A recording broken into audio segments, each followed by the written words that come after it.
Jessica. Ayan. And syempre, ang ating nag-iista. Wow!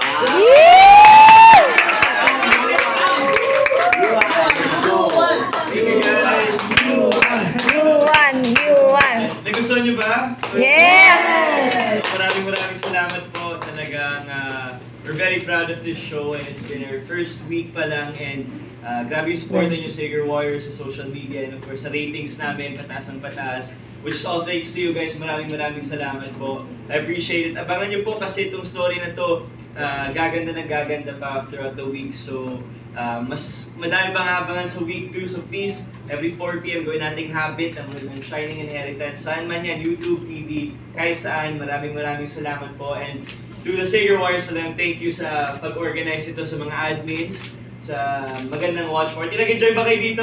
Yes! Thank you sa admins for planning this. To all of you guys who always support sa mga events and sa mga shows ko, maraming salamat. Of course, the Cornerstone, thank you for accepting to be here sa studio and sa Shining Inheritance Squad po, Miss Daisy, Miss Grace, Mao, Ate Jess, thank you, and of course, Kiwiro for coming and celebrating with us.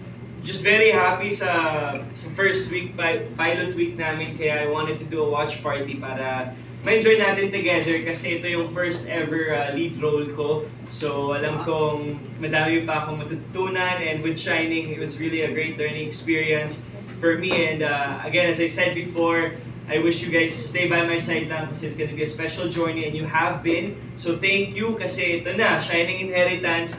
I'm very happy and thankful for all of you guys. Maraming. Love you! Group picture tayo.